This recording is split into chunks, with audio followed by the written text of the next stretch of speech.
It is I, Tentus Naravan Dracovin, Lord and Emperor of the Dracovin Empire, and welcome.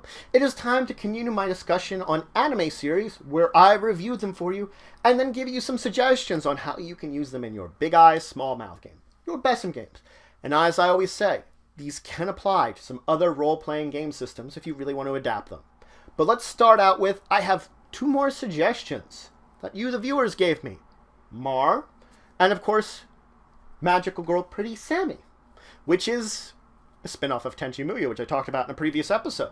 And then, of course, I got two more previous ones, which have also had more than one season. So they do technically have a little bit of older hints to them.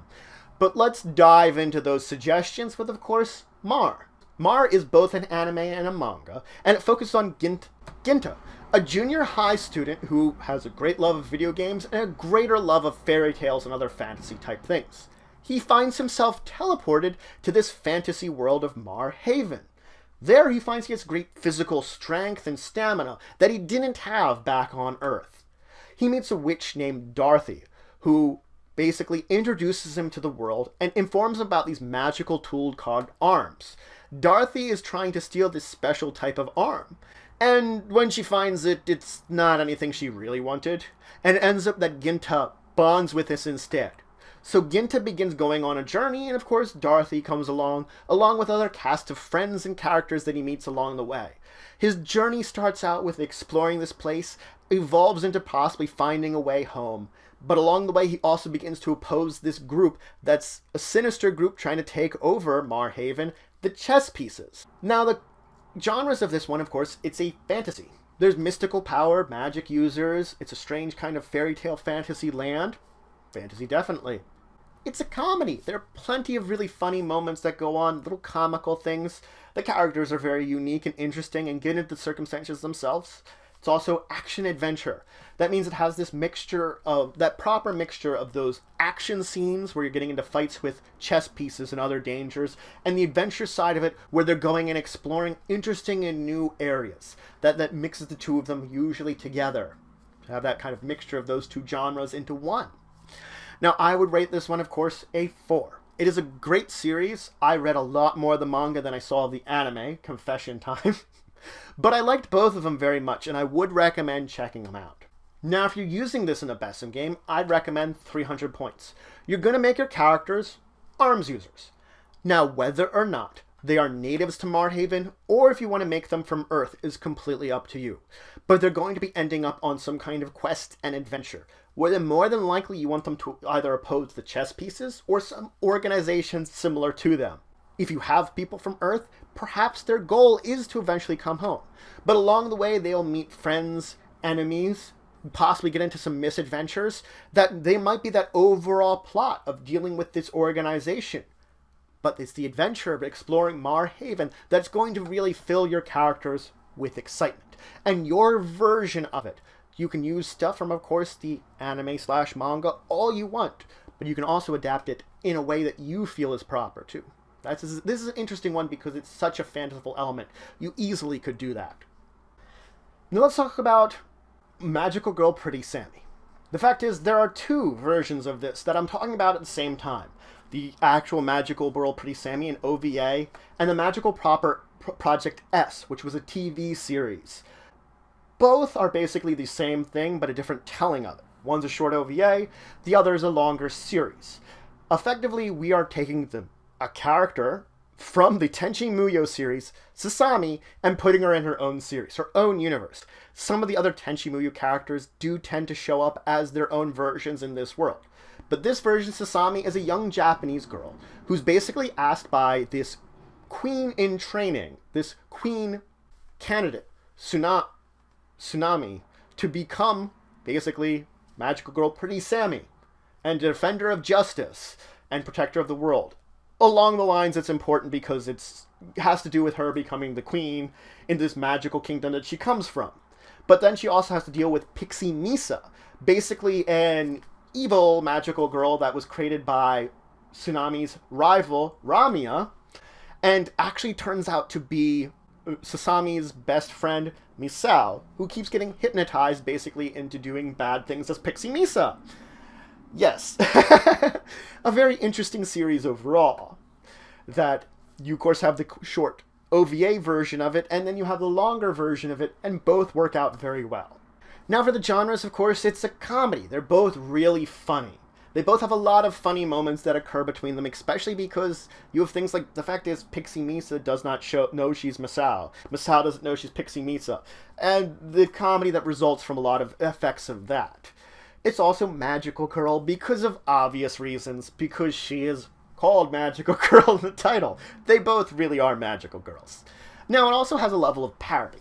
The OVA is much more of a parody than the actual series is, but even then it has these elements of a parody of other magical girls to it that helps add to that comedy overall. Now again, this one's a weight of 4. Out of all the Tenchi Muyo spin-offs and the ones that happen from it, I do like this one a lot. The comedy is great, and if you've watched some other magical girl ones, you'll pick up on a lot of stuff, and the parody aspects of it, definitely. Now, if you're using this in a BESM game, I, of course, would recommend 300 points. You're going to make your characters a group of magical girls. The fact is, this type of adventure actually pertains to having a smaller group of characters, maybe only 2 or 3, because what you're going to do is you're going to have this team take the place of Sasami in the normal series. They're all going to be representations of this queen candidate. Their single queen candidate. Basically, rather than getting 1 magical girl, gets 2 or 3, or technically whatever number you really want to do. But again, I'm recommending the smaller numbers. Though there will be, conversely, a small group of evil magical girls created by the rival of their queen candidate. You could use Tsunami and Ramia if you really want to, or you could come up with your own versions of these candidates for Queen of a Magical World. And then, of course, they're going to oppose against these evil magical girls and try to help out people. Maybe have some adventures in their real life. And, of course, these evil magical girls are most likely going to be an NPC that they know in their normal lives. Who it actually is going to be up to you to determine. But you can use that same sort of thing of Sasami and Masao, especially with these characters, that maybe it's a best friend or a good friend from school or a relative of theirs. Maybe a younger sibling. You don't know. You can come up with whatever you want. Be creative. Don't just stick with the same formula.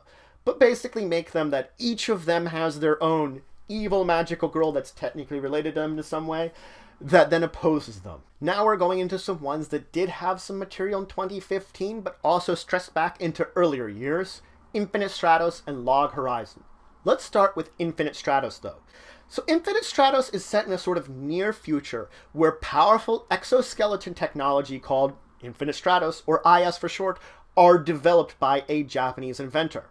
These destabilize the world as they themselves can easily replace much of the arms. A single IS unit basically replacing an entire army. Think of it that way. That's effectively how powerful they are. So there's this destabilization begins to occur across the governments and trying to snatch up these Infinite Stratos, these ISs. A treaty ends up happening and things stabilize effectively. That ISs are basically being asked to never be used for war within this treaty. 10 years goes by and peace basically stabilizes throughout the world. That everybody has their representations, everybody has their Infinite Stratos, their ISs. A unique quality of this is that only females can use ISs. Only them. So also it changes the dynamic of the world that women become the most important members of society rather than men. It basically switches the dynamic of their society to more female-oriented societies. After these 10 years, things change though. Something that threatens this peace. Ichika, a 15-year-old boy, accidentally comes into contact with an IS and it activates. He is the only male to be able to use an IS. The only one born with this ability. No one knows why. The Japanese government decide that he's basically has to become a user of it. So they sent him to the prestigious Infinite Stratos Academy, where basically the future generations of IS users are trained to use these IS for their home countries. It's a melting pot of cultures there because there are IS users being sent from their home countries from all across the world. Ichika is the only boy there. His sister, who happens to be an IS user, is one of the instructors there, and he meets another cast of girls, including some that he had previously known back in his old days, and new ones, and basically forms relationships with a lot of them, in a way. So that's where we get into genres. It's, of course, a mecha. These are exoskeletal robot suits. It's a mecha, primary, short and simple. That's what an IS is. It is also a harem for sure. You're not getting beyond this. Ichika happens to be sort of clueless when it comes to things often. He does recognize that people have feelings, but he himself just doesn't... He just tries to coast through life a little bit, so he just doesn't get into those relationships the same way as probably many of the girls that are around him want to, because effectively in a girls-only place, he is the only male. It's also definitely an action. They train with these things. They battle each other, get into competitions. They even sometimes get into fights with other opponents. Things happen that they get into fights with, so there's plenty of action scenes. Now I also rate this one a 4. We're doing a lot of 4s today, but the action and the interesting setup are enough for me that it gets rid of some of the harem elements, which, again, I'm never against harem elements. It's just sometimes they can overpower everything else. And I think this one balances out in such a way that I don't mind them. And that's when it happens. I feel like it fits within what's going on when you can balance it out properly. That's what this series does pretty well. Now, if you're using this in a BESM game, I would recommend 450 points. You're going to make all your characters IS users, and they're going to be going to, of course, Infinite Stratos Academy. Now, here's the important detail. Whether you have one of your characters a male or not is completely up to you. I'd probably recommend against it unless you really want harem elements in the game. Then maybe go ahead, because then you could start adding in those harem elements. But the fact is, because the rest of your cast should be female, maybe you want to make that male character if you included an NPC, which is another option. There you're still getting possibly some of those harem elements into the game you're having, but that way you're taking it away from a necessity of having your players deal with it. The players could be basically members of the male character's harem, the male NPC's harem, that they're all going after him. That makes for interesting gameplay. Rather than having one of the players and that interaction there. It's not bad gameplay, but I feel that one's a little better that way. Just balances out the relationships of the characters more. Now, beyond the harem elements, the characters, of course, are going to train with their ISs. They're going to deal with maybe national pride for various countries in all the activities that are happening between both characters and NPCs. They're going to deal with the fact that there might be kind of lines driven like that, competitions that are going on, and you might want to include an organization like Phantom Task to oppose them, some kind of negative, evil IS organization if you really want to. It's up to you the depth of the storyline you build along here, but the basics of it are the academy and training to become IS users. Beyond that, enemies, harems, up to you if you want to include those. Now let's talk about Log Horizon. Now Log Horizon is, of course, manga, anime, and light novel. There has been 2 seasons of the anime. We're mentioning it now, focused on the 2nd season, but I'm going to focus it on whole. So the story of it is that we're in a sort of near future, and the 11th expansion of the super popular MMORPG, massively multiplayer online role-playing game, Elder Tale, has been successfully launched. Now the 12th expansion is coming out. And something unusual happens with the 12th expansion, though, because there are hundreds of millions of people playing this game online. But 30,000 players from Japan find themselves transported into a strange fantasy world that seems to have similar rules to the MMORPG that they were in. They find themselves basically incarnations of their characters from that MMO. We focus on Shiro and his group of friends as they basically try to adapt to this world and learn what to do here, facing the various challenges and dangers of this new world that they're now living in. This unusual world that they might not ever get home from, and it also sort of functions as both a real world and also an MMORPG that has these weird mixing of elements that the players that came here are the ones that are breaking the rules basically of the world and coming up with these elements. that they can bring in these MMO elements to the world. Now, for the genres, it's of course an adventure. It's a massive fantasy world where they check out places, visit places. Of course, they have their home base of operations in their version of Akihabara, but they go out to all interesting places. It's very much so a fantasy, because you have all kinds of strange monsters, magical powers, and things like that. But it also is a sci-fi, because you have the element of that MMORPG still going on in things of resurrection, character abilities, skills, levels, which do actually make a difference for the players in this world. So it has this interesting mixture of the fantasy and sci-fi that works very interestingly. I rate this one a 5, actually. I really liked this one, especially from this online world genre that can sort of exists out there, that's happened a lot. I like this one in particular as one of the ones I actually enjoyed a lot. So that's why I do recommend it a lot. Now, if you're using this in a BESM game, I'd recommend 600 points. You're going to make your characters, your players, be basically people that were playing in Elder Tale and get sucked into this fantasy world. These Elder Tale players, of course, are going to have to deal with the fact that they're in this strange new world and adapting to it. You could have them members of a guild if they all agree to that, or they could form their own group, or even their own guild if your players choose to do that. Like Shiro started as his own group, kind of formed his own guild. If they want to do that, kind of mimic that in their own game, go ahead. Or they could have been part of a larger guild and be still parts of those larger guild within this world. Completely up to them.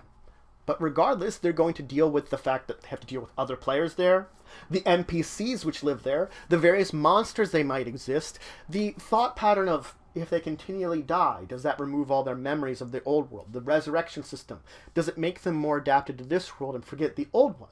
That sort of threadbare that exists deep within it. Maybe trying to get home, they could deal with that. Deal with other city groups other than Akihabara, which I do recommend you focus it out of Akihabara. Akihabara has a very well-established storyline for things that you can use to at least make it a reasonable place to sort of out of.